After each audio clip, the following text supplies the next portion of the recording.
அனைவருக்கும் வணக்கம். நான் அட்வொகேட் ராமச்சந்திரன். ரிஜிஸ்டர் ஆஃபீஸ், அதாவது நம்ம ஒரு இடத்த வாங்குகிறோம் இல்லை விற்பனை செய்கிறோம். வாங்கும்போது விற்பனை செய்யும்போது நம்ம பதிவுத்துறையில் பதிவு செய்ய போகிறோம். அப்போது பார்த்தீங்கன்னா அங்கே இருக்கக்கூடிய அந்த புரோக்கர்ஸ், டாக்குமெண்ட் ரைட்டர்ஸ் சில ரிஜிஸ்டருக்கு இவ்வளோ பணம் தரணும், அவ்வளோ தரணும் லஞ்சம் வாங்கி முறைகேடெலாம் நடந்துகிட்டு இருக்கு. அதை பற்றி ஒரு சின்ன பதிவு, நம்ம எப்படி சேஃப்டியாக வாங்கலாம், அதாவது 32A ரிஜிஸ்ட்ரேஷன் ஆக்ட் என்ன சொல்லுது அதை நம்ம மக்களுக்கு தெரியப்படுத்துறதுக்காக தான் இந்த பதிவு.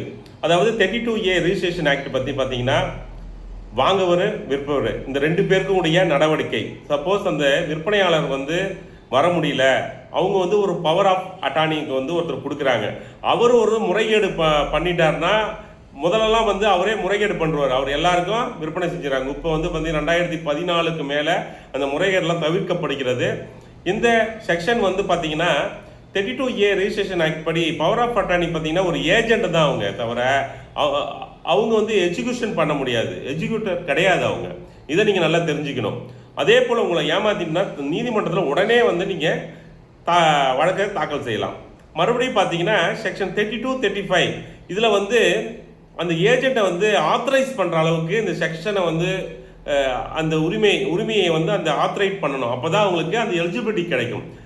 அப்போ தான் நம்ம ஒரு இடத்த வாங்கும் போதோ இல்லை விற்பனை செய்யும் போதோ ஒரு கரெக்டான முறையில் நம்ம விற்பனை செய்கிறதுக்கான இந்த செக்ஷன் மூலிமா தான் இந்த ப்ராசஸ் நடக்கும், தெரிஞ்சுங்க.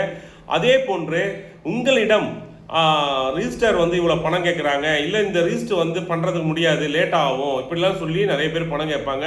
அப்படிலாம் நீங்கள் பணம் கொடுத்து ஏமாற வேண்டாம். இதை தெரிஞ்சுங்க. நம்ம சேனலை இப்போ தான் பார்க்குறீங்கன்னா லைக் பண்ணுங்கள், ஷேர் பண்ணுங்கள். நன்றி, வணக்கம்.